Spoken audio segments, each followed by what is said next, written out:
Rating అయితే నేనైతే rating ఇయ్యానన్నా, ఎందుకంటే అసలు ఇది రేటింగ్ ఇచ్చే సినిమానే కాదు.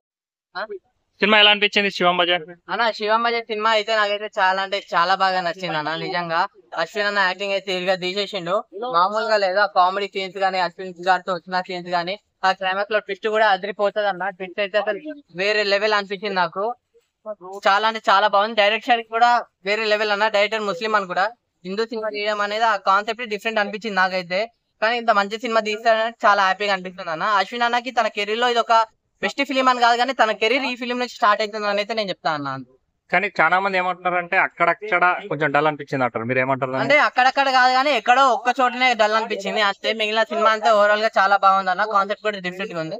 కాన్సెప్ట్ ఫుల్ లెంత్ మూవీ మొత్తం ఎంగేజింగ్ అనిపించిందా మీకు? అలానే అనిపించింది అన్న. కాన్సెప్ట్ స్టార్టింగ్ నుంచి ఎండింగ్ వరకు చూసుకుంటే మనకి ఇటు ఆర్మీ సైడ్, ఇటు దేవుడి సైడ్, ఎటు సైడ్ తీసుకెళ్తాడో తెలియదు కానీ అలా అయితే అనిపించింది అన్న అంతే. ఓకే, సినిమా ఓవరాల్ గా ఫ్యామిలీ ఆడియన్స్ చూడొచ్చు అంటారా మీరు? ఫ్యామిలీ ఆడియన్స్ అందరు పక్కా చూడాలన్న సినిమా అయితే. అన్న సినిమా ఫ్యామిలీ ఆడియన్స్ చూడొచ్చా?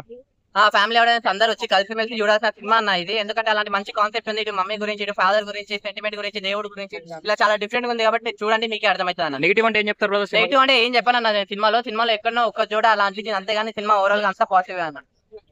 ఓవరాల్ గా రేటింగ్ అంటే ఎంత ఇస్తారు బ్రదర్? ఓవరాల్ గా రేటింగ్ అయితే నేనైతే రేటింగ్ ఇయ్యానన్నా, ఎందుకంటే అసలు ఇది రేటింగ్ ఇచ్చే సినిమానే కాదు. సినిమా అయితే వేరే లెవెల్ ఉంది.